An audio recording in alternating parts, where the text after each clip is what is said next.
কি হলো, চুপ করে আছিস কেন? তখন থেকে তো বেলটা বাজিয়ে না, কি জন্য এসেছিস? পার্সেল এসেছে, বিল কত হয়েছে? কত টাকা হয়েছে? বিল কত হয়েছে? বিরক্ত কর।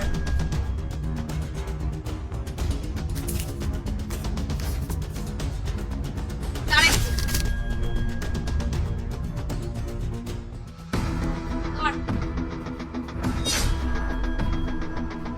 আরে টাকা তুই নিয়ে নিলি কেন? আমার 1000 টাকা হয়নি, 100 টাকা হয়েছে। 200 টাকা ফেরত দে। দাঁড়িয়ে আছিস কেন? কথা কানে ঢুকছে না?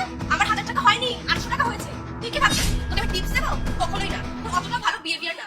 অশিক্ষিত একটা আনকাল যে তোকে এখানে বলছি। টাকাটা ফেরত দে। হ্যালো, আমার 800 টাকা হয়েছে, 200 টাকা ফেরত দে। তোরা ভালো মানুষের মতো মানুষ দোষ। তোরা ধান্দা খারাপ তো। চোর চিটিং বা চুরি করতে পারে। কি করছেন আপনি? যদি তুমি তোমার মাকে ভালোবাসো তাহলে সাবস্ক্রাইব করো, আর যদি তুমি তোমার বাবাকে ভালোবাসো তাহলে লাইক করছেন আপনি? ওর গায়ে হাত তুলছেন কেন? আরে দেখুন না দাদা, তখন থেকে দাঁড়িয়ে আছে, 1 ঘন্টা হয়ে গেছে। আমি কতগুলো কথা বলে যাচ্ছি, জিজ্ঞেস করছি, কোনো অ্যান্সার। আমি ওনাকে 1000 টাকা দিয়েছি, আমার বিল হয়েছে 800 টাকা, কিন্তু উনি আমাকে 200 টাকা ফেরত দিচ্ছে না। ওনারা ওরকমই হয়, টাকাটা নিয়ে পকেটে ঢুকিয়ে রেখে দিয়েছে। আপনি ফ্ল্যাটে নতুন এসেছেন, আপনি হয়তো জানেন না ও কথা বলতে পারে না, কানেও শুনতে পারে না, সেই জন্যই আপনাকে কোনো উত্তর দিচ্ছিল না। 1 মিনিট।